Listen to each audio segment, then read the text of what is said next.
ಕೊನೆಗೂ ಕಂಠಿನ ಅಪ್ಪಿಕೊಂಡು ಒಪ್ಕೊಂಡೇ ಬಿಟ್ಲು ಸ್ನೇಹ. ಪುಟ್ಟಕ್ಕನ ಮಕ್ಕಳು. ಹೌದು, ಕಂಠಿ ಗಂಗಾಧರಯ್ಯನ ಮಗಳು ಸ್ನೇಹಗೆ ಪ್ರಪೋಸ್ ಮಾಡಿರ್ತಾನೆ. ಯಾಕಂದರೆ ತನ್ನ ಹೆಂಡತಿ ಸ್ನೇಹ ಹೃದಯ ಈಗ ಗಂಗಾಧರಯ್ಯನ ಮಗಳು ಸ್ನೇಹ ಒಳಗೆ ಮಿಡಿತಾ ಇರುತ್ತೆ. ಈ ವಿಷಯ ಹೊಸ ಸ್ನೇಹಕ್ಕೂ ಗೊತ್ತಿರುತ್ತೆ, ಅದೇ ಹೇಳಿರಲ್ಲ. ಈಗ ಕಂಠಿ ಬಂದು ಪ್ರಪೋಸ್ ಮಾಡಿದಾಗ ಅವಳೇನೂ ಹೇಳಿರೋದಿಲ್ಲ. ನನಗೊಂದು ಸ್ವಲ್ಪ ಸಮಯ ಬೇಕು ಅಂತ ಕೇಳಿರ್ತಾಳೆ. ಕಂಠಿ ಈಗ ನಾನಾ ವೇಷ ತೊಟ್ಕೊಂಡು ಹೊಸ ಸ್ನೇಹನ ಕಾಡ್ತಾ ಇದ್ದಾನೆ, ಒಪ್ಕೋ ಒಪ್ಕೋ ಒಪ್ಕೋ ಅಂತ. ಜೀವಾಹಿನಿ ರಿಲೀಸ್ ಮಾಡಿದ ಪ್ರೋಮೋ ಅಂತೂ ಸಿಕ್ಕಾಪಟ್ಟೆ ಅಲ್ಟಿ, ತುಂಬ ಚೆನ್ನಾಗಿತ್ತು.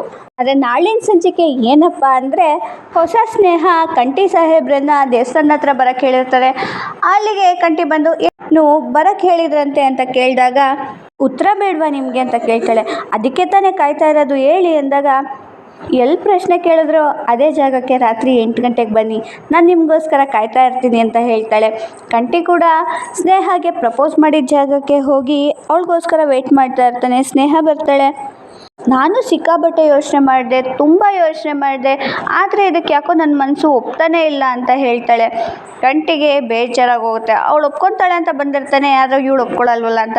ಸರಿ ಬಿಡಿ ಆಯಿತು, ಇನ್ಮೇಲೆ ನಿಮ್ಮ ತಂಟೆಗೆ ಬರೋಕ್ಕಿಲ್ಲ ಅಂತ ಹೋಗ್ತಾ ಇರ್ತಾನೆ. ಆಗ ಅವಳಿಗೆ ಏನೋ ಕಳವಳ ಶುರುವಾಗ್ಬಿಟ್ಟು, ಹಳೆ DC ಸ್ನೇಹ ಇದ್ದಲ್ಲ, ಅದೇ ರೀತಿ ವಾಯ್ಸಲ್ಲಿ ಅದೇ ಶೈಲಿಲಿ ಶ್ರೀ ಅಂತ ಕರೀತಾಳೆ.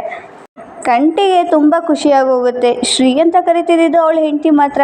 ಈಗ ಇವಳು ಕೂಡ ಅದೇ ಸ್ಥಾನನ ಪಡ್ಕೊಂಡಿದ್ದಾಳೆ ಅನ್ನೋದು ಅವನಿಗೆ ಅರ್ಥ ಆಗುತ್ತೆ. ಯಾಕಂದರೆ ಸ್ನೇಹ ಒಪ್ಕೊಂಡಿದ್ದಕ್ಕೆ ತಾನೇ ಅವಳು ಕಂಠಿನ ಶ್ರೀ ಅಂತ ಕರೆದಿದ್ದು. ಸ್ನೇಹನ ಓಡ್ ಬಂದು ಅಪ್ಕೊಂಡ್ಬಿಡ್ತಾನೆ. ಸ್ನೇಹ ಕೂಡ ಅಪ್ಕೊಂಡು ಈಗ ಕಂಠಿನ ಮದುವೆ ಆಗೋದಕ್ಕೆ ಒಪ್ಕೊಂಡಿದ್ದಾಳೆ. ಈಗ ಬಂಗಾರಮ್ಮ ಬೇರೆ ರಾಧಂಗೆ ಮಾತು ಕೊಟ್ಬಿಟ್ಟಿದ್ದಾಳೆ, ನೀನೇ ನಮ್ಮ ಮನೆ ಸೊಸೆ ಅಂತ. ಪುಟ್ಟಕ್ಕ ಗಂಗಾಧರಯ್ಯಂಗೆ ಮಾತು ಕೊಟ್ಟಿದ್ದಾನೆ, ಕಂಠಿ ಹೆಂಡತಿ ಸ್ನೇಹನೇ ಅಂತ. ಈ ಮ್ಯಾಟ್ರು ಎಲ್ಲೆಲ್ಲಿಗೂ ಹೋಗಿ ತಲುಪುತ್ತೆ ಅನ್ನೋದು ಗೊತ್ತಿಲ್ಲ. ಇದಿಷ್ಟು ನಾಳೆ ಸಂಚಿಕೆ. ಹೊಸ ವಿಡಿಯೋದಲ್ಲಿ ಮತ್ತೆ ಸಿಗೋಣ. ಅಲ್ಲಿವರೆಗೂ ಬಾಯ್ ಬಾಯ್.